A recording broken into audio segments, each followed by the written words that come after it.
Welcome back. Ramanarayana క్షేత్రంలో నవమి ఉత్సవాలు ఘనంగా జరుగుతున్నాయి. ఇప్పుడు లైవ్ చూద్దాం.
వెంకటేశం విశాఖనగరాధిపం కళ్యాణాద్భుతగాత్రాయ కామితార్థప్రదాయినే శ్రీమద్వేంకటనాథాయ నిత్యశ్రీ నిత్యమంగళం.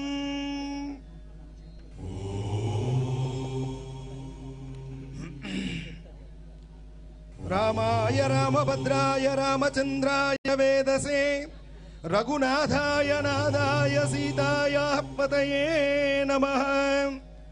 బుద్ధిర్బలం యశోధైర్యం నిర్భయత్వమరోగత అజాడ్యం వాక్పటుత్వం చ హనుమస్మరణాత్ భవేత్. శ్రీ మహాగణాధిపతయే ఓం గణపతి సాయం సంధ్యా సమయం ఆసన్న అవుతున్న సమయంలో కళలన్నీ సంతరించుకుండేటువంటి వసంత ఋతువు చంద్రుడితో సుసంపన్నం చేస్తూ ఉండేటువంటి ప్రకృతి వాతావరణం మధ్య చక్కనైనటువంటి వేదాన్ని ఇక్కడే అధ్యయనం చేసి సామవేదాన్నంతటినీ టీటీడీ వారి సహాయ సహకారాలతో బాధ్యత వహిస్తూ ఉండేటువంటి కేంద్రం రామనారాయణం. సామవేదాన్ని చదువుకున్న విద్యార్థులతో పాటు అధ్యాపకులు కూడా ఇక్కడ కూర్చొని ఉన్నారు. ఒక వంక శ్రీపాంచరాత్ర ఆగమ విధానంలోంచి చెప్పాల్సినటువంటి మంత్రాలు మంగళాలు పలకడానికి మేము ఉన్నామన్నారు. మంగళాశాసనం చేయడానికి వీలుగా ఆచార్య స్వాములు. వేరొక వంక వైఖానస సాంప్రదాయంలో జరగడానికి కళ్యాణానికి కంకణం కట్టుకుండేటువంటి అక్కడ ఆచార్య స్వాములు లోపల రామచంద్ర ప్రభువుని సిద్ధం చేస్తున్నారు. అదే సమయంలో జరుగుతూ ఉండేటువంటి కార్యక్రమాన్ని ఆద్యంతం తిలకించేందుకు ముందుగా వచ్చిన వాళ్ళకి ఆద్యంతం శ్రవణానందంగా ఆలపించడానికి సంకీర్తనాపరులైనటువంటి చైతన్య సోదరులు వారి వారి శిష్య బృందంతో సంకీర్తనలతో ఓలలాడించారు ఇప్పటి వరకు. ఇది ఇలా ఉంటూ ఉండగా జరుగుతూ ఉండేటువంటి కార్యక్రమంలో ఎప్పుడు తెర తీస్తారా, రామచంద్ర ప్రభు దర్శనం ఎప్పుడు చేసుకుంటామనే ఆతృత ఉంటుంది. అదే కావాలి స్వామికి. ఆర్తి కలగవాళ్ళనే స్వామి అభిలషిస్తాడు. అట్లాగా ఆర్తి కలిగిన వాళ్ళ కోసం, ఆర్తితో స్వామిని గొంతెత్తి పిలిచే వాళ్ళ కోసం తన సుఖాన్ని కూడా విడిచిపెట్టుకుని వెళ్ళేవాడు ఎవరైతే ఉన్నారో వాడు రామచంద్ర ప్రభు. మహానుభావుడై ధర్మచక్రవర్తి అయి సత్యం ధర్మమే రెండు పాదాలుగా నడిచినటువంటి పరమాత్మ ఈరోజు వసంత మాసం చైత్రమాసం వసంత ఋతువు ఈ సంధ్యా సమయంలో ఇక్కడ కూర్చొని ఆసీనులై ఉంటూ ఉండగా వేదిక చాలా పవిత్రమైనది అని మనం అంటే కాదయ్యా. ఆ పవిత్రత ఎలా చేకూరుతుందంటే వేదానాం సామవేదోస్మి, వేదాలలో నేను సామవేదాన్ని పరమాత్మ తనకు తాను వ్యక్తం చేసుకున్న సమయంలో రామచంద్ర ప్రభు దర్శనానికి సిద్ధం అవుతున్న సమయంలో సామజవర గమన అనేటువంటి కీర్తన ఆలపించారు. ఆ నడిచి వచ్చేటువంటి తీరే చెబుతారు. విశ్వామిత్రుడు లోపలికి తీసుకుని వెళుతూ ఉంటే ఆ శివధనుర్భంగాన్ని ఎత్తడానికి సంసిద్ధమైనటువంటి రామచంద్ర ప్రభువుని చూసి, ఎప్పుడో త్రేతాయుగం నాటి కాదా, అవపోసన పట్టిన మహానుభావుడు త్యాగరాజస్వామి వారు పట్టినటువంటి అవపోసనను ఊరికనే కాకుండా సంకీర్తనగా పెట్టి అక్షర రూపాన్ని ఇచ్చారు. ఆ సామజవర కీర్తన ఆ సామవేదాన్ని ప్రధాన భూమికగా చేసుకున్నది సంగీతం. అట్లాగే సంగీతానికి, సాహిత్యానికి, అట్లాగే వేదమంత్రానికి, మంగళధ్వనికి, వసంత ఋతువుకి, చైత్రమాసానికి అన్నీ మేళవించి ఒక అపురూపమైన త్రివేణి సంగమం కలిస్తే ఎలా ఉంటుందో అలా ఉంది. అన్నింటికన్నా నాకు ఈరోజు చూస్తున్న సభలో చాలా ఆనందదాయకమైన ఒక ఘట్టం ఉంది.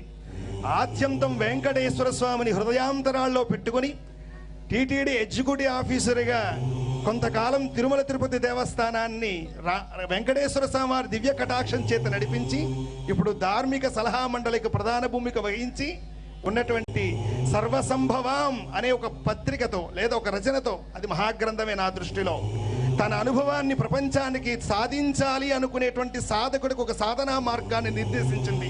నాహంకర్త హరికర్త అని కిందని క్యాప్షన్ పెట్టి పై పుస్తకానికి సర్వసంభవాన్ని పెట్టినటువంటి పరమ పూజ్యులే నా దృష్టిలో పివిఆర్కే ప్రసాద్ గారు వచ్చి ఈ రోజు సభాస్థలిలో ఆయన కూర్చొని చూస్తున్నారు. మీ అందరి అదృష్టం. ఎందుకంటే నాకు వెంకటేశ్వర స్వామి వారి ప్రతినిధిగా వచ్చి ఉన్నారనే భావిస్తున్నారు. కనుకనే ధ్యాన శ్లోకాన్ని వెంకటేశ్వర స్వామి వారితో ప్రార్థన చేయడానికి మరొక కారణం. అన్నింటికన్నా పరమ పవిత్రమైనటువంటిది మధ్వ సాంప్రదాయం. ఆ మడి, నిష్ఠ, ఆ గరిష్ట, ఆ ఉండేటువంటి పటుత్వం, ఆ కట్టుబడి ఉండేటువంటి లక్షణం మధ్వ సాంప్రదాయానికి ఎక్కువగా ఉంటుంది. ఒక్కొక్క సాంప్రదాయానికి ఒక్కొక్క విశిష్టత ఉంటుంది. అందుకే ఈ వేదిక చూస్తే అద్వైత సాంప్రదాయం ఒకటి, విశిష్టాద్వైత సాంప్రదాయం ఒకటి. మధ్వ సాంప్రదాయం అని అనుకున్నామేమో, రామచంద్ర ప్రభువుకి తెలిసింది వర్తమానం. 2 ఏళ్ళు కళ్యాణం అయిన తర్వాత 3వ ఏడాది పివిఆర్కే ప్రసాద్ గారిని ఇక్కడ కూర్చోబెట్టించి రామచంద్ర ప్రభు కళ్యాణాన్ని చూడమని ఆయన్ని ఇక్కడ కూర్చోబెట్టించి, ఏంటంటే నిజంగా వారి సర్వసంభవం పుస్తకాన్ని చదివిన వాళ్ళలో ఎందరో ఉన్నారు, 2 లక్షల మంది శ్రోతలు. అందులో ఈ దాసుడు కూడా ఒకడే. కనుక ఆ సర్వసంభవాల్లో అనుభవాల్ని గుండెల్లో పెట్టుకుని ధైర్యంగా మాట్లాడుతున్నామంటే ఆయన దగ్గర కానీ, పెద్దల దగ్గర కానీ, పండితుల దగ్గర కానీ మాట్లాడలేం. పలికెడిది భాగవతమట, పలికించువాడు రామవిభుండంట అన్నాడు పోతనామాత్యుడు. ఆ ధైర్యంతోనే పలుకుతాం. ఆ ధైర్యంతోనే రామచంద్ర ప్రభు కళ్యాణం జరిపిస్తాడు. ఈ సామవేదాన్ని ఏకకాలంలో ఒక్కసారి మీరు ఉచ్చారంతో చేస్తూ ఉండగా సుముహూర్త మంగళధ్వని జరుగుతూ ఉండగా ఆచార్య స్వాములు స్వస్తివశకమైనటువంటి మంగళకరమైనటువంటి స్వాగత సుమాంజలు తెలియజేస్తూ ఉండగా విఖనస సాంప్రదాయంలోంచి వచ్చినటువంటి ఆచార్య స్వాములు నీరాజనం ఇస్తూ ఉంటారు. ఒక్కసారి సామవేదాన్ని ముందు ప్రారంభిస్తారు. మంగళధ్వని కూడా జరుగుతుంది. అందరూ రామచంద్ర ప్రభు ఎక్కడెక్కడో ఉదయం కళ్యాణం చేయించుకున్నాడు.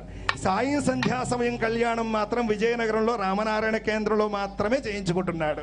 ఎందుకంటే తెలుసు, ఎండలలో కళ్యాణం చూసుకుని విసనకర్ర పట్టుకుని విసురుతూ ఉంటే సాయం సంధ్యా సమయంలో జరుగుతున్న కళ్యాణానికి విసనకర్ర అవసరం లేకుండా పక్కన పెట్టున్నారంటే వాయుదేవుడైనటువంటి పరమాత్మకు తెలుసు, వాయుపుత్రుడైన హనుమకు తెలుసు. ఏ చల్లగాలి మరయమారుతం తాకుతూ ఉంటే వీళ్ళు ఆనందపడతారో, మీ చేతికి పని లేకుండా వాయుస్వరూపాన్ని మిమ్మల్ని నేను స్పృశిస్తూ రామ అనుభవాన్ని మీకు తీసుకొస్తానని నిలువెత్తు పెరిగినాడు చూడరు పెద్ద హనుమంతుడు అన్నమయ్య చెప్పిన మాట ఒక్కసారి గుర్తుకొస్తుంటే, ఉన్న హనుమలాగే ఉండి ఇంతమందిని ఏకకాలంలో చూడాలి గనక నేనే ఎలా వస్తాను, మూర్తిగా అక్కడ దర్శనమిస్తాను, వాయుపుత్రుడిగా వీళ్ళందరికీ చల్లదానాన్ని ఇస్తానని 4 గంటల 40 నిమిషాల వరకు ఉన్న ఎండ కాస్త పక్కకి వెళ్ళిపోయి చల్లని వాతావరణం మధ్య చల్లని ప్రభు అయిన రామచంద్ర ప్రభు దర్శనాన్ని మనందరం చేసుకుంటున్నాం. రాజా రామచంద్ర ప్రభుకి, రాజా రామచంద్ర ప్రభుకి.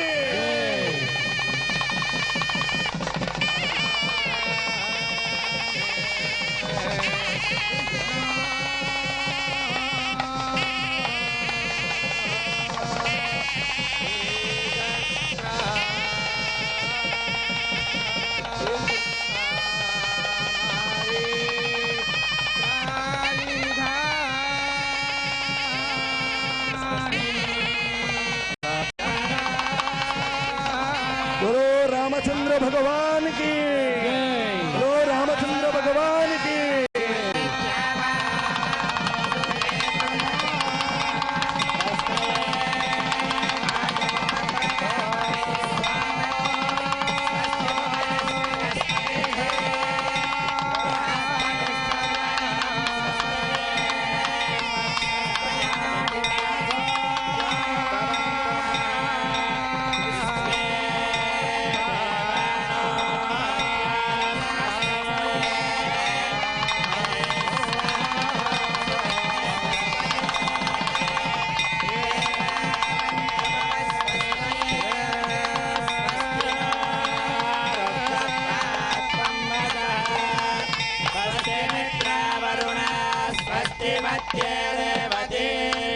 स्वस्ति न इन्द्रश्चाग्निश्च स्वस्ति नो अधिते पृथिवी स्वस्ति बन्धामनुचरेमसूया चन्द्रमसा विव पुनर्ततताग्नता जानता सङ्गमे महि स्वस्त्ययनन्तार्क्षमरिष्टने महद्भूतं वायसं देवतानाम् असुरग्नमिन्द्रसकं समत्सु बृहद्य सोनावमिवारुहेम अम्भोमुचमाङ्गिरसङ्गयं च स्वस्या त्रे